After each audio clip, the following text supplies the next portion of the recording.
increasing amount of people who believe in the power of Feng Shui to harness the power of Qi energy or good luck in their homes. Now, especially so from people in China and Hong Kong, and it seems more likely the billionaire tycoons. So before we bring on our guests, let's find out what people know about Feng Shui.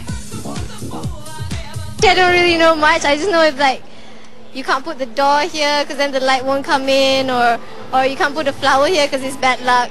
I don't really believe in it, but I don't know, people do. It depends on what they believe, but I don't see how putting a flower on that table will give you good luck. I don't know, I just don't believe it, yeah. I don't really know much about Feng Shui, but if someone were to tell me that, oh no, move this table to this side, and it doesn't cause much problems for me, yeah, sure, I'll move it. You know, why not? Nobody needs bad karma. Nobody needs bad ong, I suppose. I don't believe on Feng Shui because I think if, let's say, we need to confidence with ourselves and no need to like trust so many on those things, yeah. So there you have it, mixed opinions from different people. And joining me in the studio this afternoon, we have Stephen Tan, Country Manager of Home Guru Syndrome Berhad, as well as Kenny Hu, Feng Shui Master of Good Feng Shui Geomantic Research. Welcome, gentlemen. Good afternoon. Good afternoon, Lisa. Good afternoon. Good afternoon. Now, we've seen the what people say, the vox pops. So, you know, from the response, sometimes also from the streets, you do detect a level of skepticism towards this art of geomancy. What is your view on that, Kenny? Lisa used the word powers, right? I don't use the word geomancy. That actually makes a lot of people confused. Actually, Feng Shui to us, right, I term it as a geomantic. Actually, it's a very scientific thing, right? However, a lot of people may be having a misunderstanding. It's about Feng Shui. They thought that Feng Shui is something to do with psychological effect. You believe it, it works. If you don't believe it, it doesn't work. Actually, it's not like that. Feng Shui actually is a way of life that actually help us to live in harmony so that it can generate, for example, when living in a house, right, with better Feng Shui, it will help us to achieve, for example, better health, better wealth accumulation, and also better relationship and so on. Now, this is the 5th and final episode from Home Guru, and thank you so much, homeguru.com.my, for educating our viewers on the importance of house purchase as well as house rental and all the tips and trips that come with it. Now, you picked Feng Shui in this final episode, so what is the reason behind this? I think for Home Guru being the Malaysian property expert, we only don't believe in just give you the right listing, the correct listing for buy and sell on property. We believe that any element or any information that actually related to property, like a Feng Shui or interior design, renovations, legal issue that we have covered in one of the issues before, and this actually comes to a complete of solutions that the Home Guru doesn't want to provide online. Right. So are you seeing more and more developers or even you know, house buyers out there who are more into Feng Shui, using and harnessing the luck to better the homes? Sure, I think Kenny has been invited by a lot of developers. I think he just got back from China, to speak, even from China's side, and developers are actually inviting him for certain projects before it even started. Yeah, right. Even nowadays, a lot of hotels also, they have been using Feng Shui to further enhance in terms of their business. Yeah. In China, you know, because it's a Chinese ancient art form. What about other places apart from the Oriental countries? Apart from Oriental country, for example, we have been providing our services for a lot of international hotels, right, Raffles Hotel and so on. They are not only limited to the hotels in China or houses or home in China or Malaysia only. So there are other people, even in Europe, I think it's in Europe as well. Even Africa. I have clients in Africa. Right. So now the question here is, when homes and developers incorporate the art of Feng Shui into the development, do you see better flow of energy? Do you see more prosperity in that locality? Okay, talking about the flow of energy and so on is very subjective, right? It is. And basically, when a house is implemented with good Feng Shui, theoretically, it will generate or promote a better Qi that can help the family members to achieve better health, or at least better relationship. When everything is good, right? For example, sleep well, live well, the body is become healthier, so their thinking, the way they deal with their day-to-day life will be better. So decision making will be better also. More importantly, it will also help to promote, for example, to trigger the so-called nobleman. the good people towards us, so they can work together with us in a better harmony, better frequency, synchronization. So you know that you have this good chi in your home if you're constantly meeting lovely, wonderful people. Usually, a lot of Anyway. people say that I don't know whether it's feng shui or not. So long the house looks nice, feel good, right? It's good feng shui. But it doesn't mean that a house, I mean, in terms of ID, it looks good. It doesn't mean it achieved the good feng shui status. However, a house is having good feng shui implementation, right? Usually, it feel good. I mean, when we go there, we feel comfortable, feel cool, feel calm. Right, everything will be fine. And of course, when during the implementation, right, some people or some master, they may promote the use of some symbolical things. For example, the use of crystal, use of statues. In fact, to us, we do not use that. We use mainly is the flow of chi, how we attract the chi, for example, externally, then we attract it, and then come into the house, and how we can enhance it. For example, where to place the stove, where to place the bed, so that the family members, you will live in a better harmony. Okay, I think a lot of us know that, when it comes to Feng Shui, it's buying symbols and placing it in the homes. And some people go to the extent of renovating extensively. So this can be quite expensive. Oh yeah, in terms of Feng Shui implementation, that's what I mentioned a little bit just now, there are a lot of different ways. Some people, they use the symbolical things, for example, crystals, some statues. Some of the statues, some people say, they say maybe this one will be, is clashing with their religious belief. So some people will try to avoid this. However, in terms of Feng Shui implementation, there are some other ways. For example, we do not need to have heavy renovation. For example, the use of the water technique, that's the highest skill, actually can substitute. For example, by using some other elements. For example, we do not need to use the crystal. We do not need to do some heavy renovations by placing, for example, the water feature, water pond at certain place, at some particular place in the house or outside the house. That will actually create the chi or create the so-called energy that we require instead of what the purpose of some master, they suggested to renovate the house, for example, to tilt the door to certain angle, right? Yes. The purpose is to attract the chi, right? Positive chi coming towards to the house, so that can enhance or to charge the family members, right, to be more positively. The other way, this is to us is a more so-called not so proactive way. The other proactive way is using the water technique, the water feature we place at certain places to trigger the chi that we believe that is required by the family member to further enhance their so-called their lifestyle, well-being as their well-being. So, water feature is also a nice thing to have because, when you hear flowing water or trickling water, it's a very soothing voice. Now, coming back to you, Kenny, with a lot of developments and also agents, do you think it's important for agents to be equipped with Feng Shui knowledge? I think a lot of potential buyers are very, generally speaking, lack of knowledge of the Feng Shui, and a lot of people have misunderstood that Feng Shui actually related to religions, which is not true.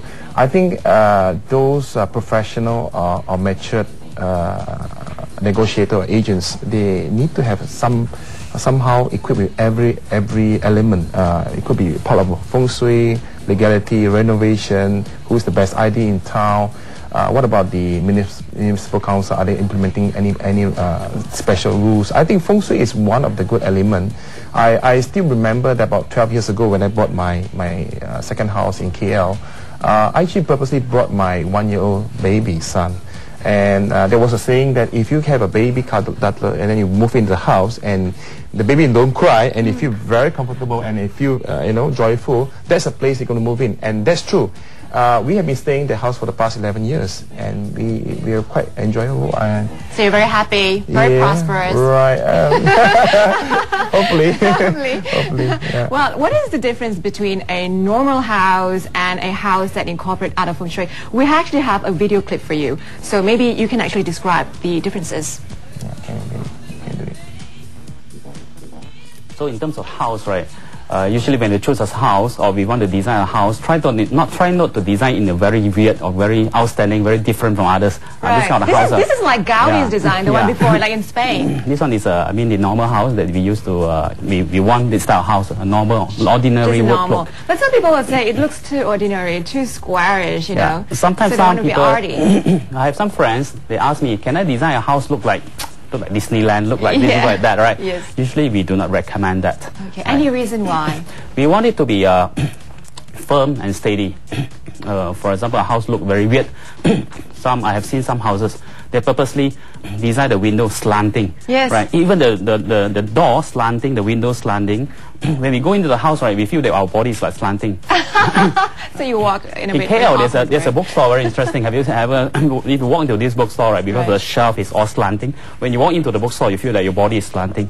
So if every day having this kind of feeling is not so good. I see. So you want to go into the house, everything firm. For example, the door must be squarish or not to be rounded. For example, the bedroom should be also rectangular. Even the bed, the shape of the bed should not be round as well. Right. I've seen some bed is round. Yes. So when in terms of Feng Shui, actually we do not recommend. Right. So you like conventional. It Conventional. works for you. Okay. All right. Now you have something here with us. Explain this item.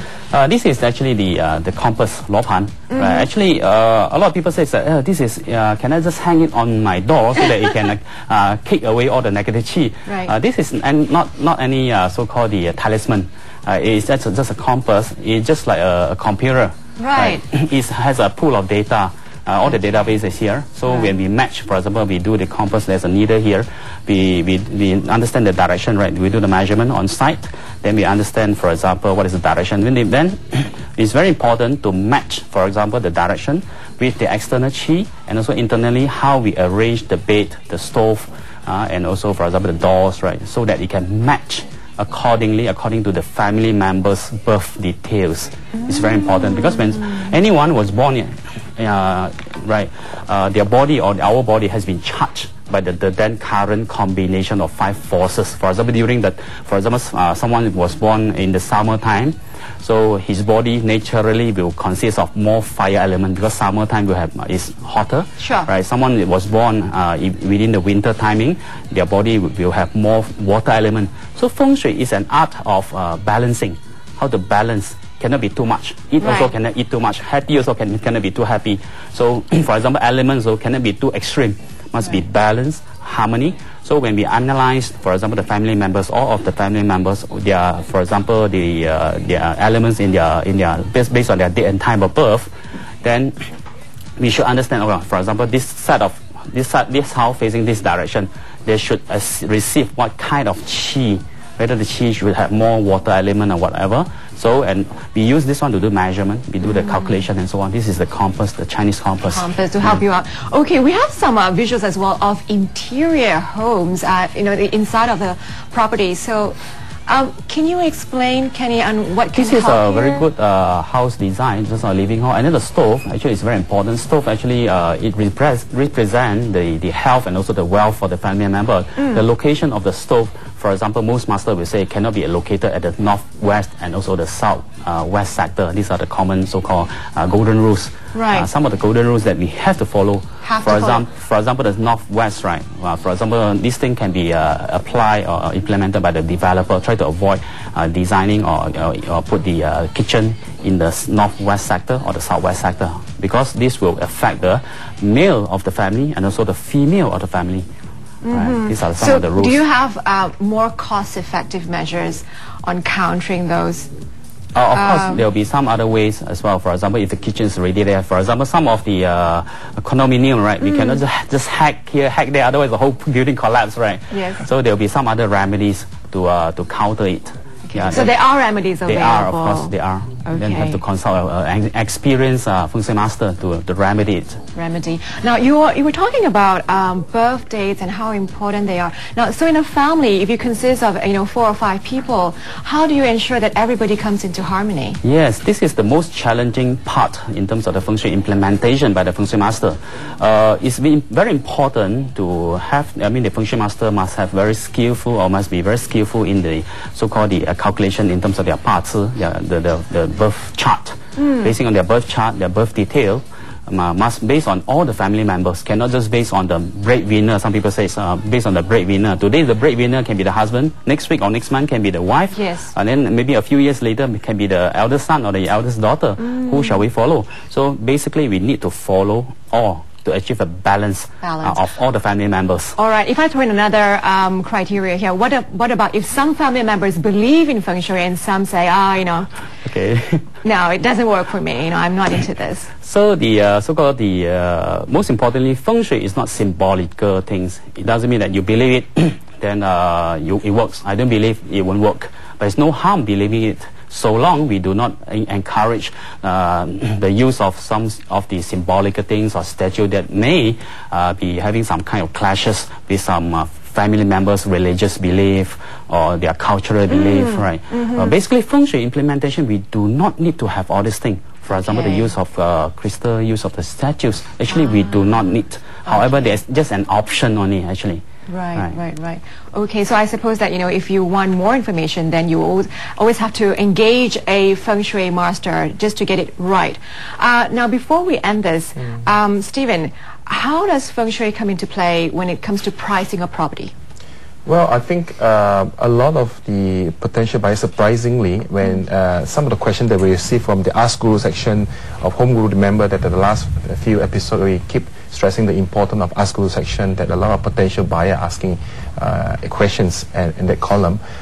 Some even have asked which side is facing. Am I facing this hill, or is there any developments in facing it next to my condominium blocks, kind of thing. So I think some of the potential buyers, they are very aware of this, and neither us want to have another big blocks of view, our nice view, KLCC for example, that blocked by another 30 or 50 stories kind of building in front of us. It's very common sense, actually. I think Kenny should agree with that. Right. Yes. So do you think it will fetch better and higher prices as well? Yes, definitely. Yes, okay. For example, some houses facing the waterfront will fetch a better price. Yes, and it makes sense because it is a beautiful view, and you feel more relaxed when you come home, and your home should be your paradise. Correct. Thank you so much to both of you for coming by, and if you need more information, do surf this website www.homeguru.com.my for all property details. Thank you once again, and we're going to be taking a short break, so don't go anywhere.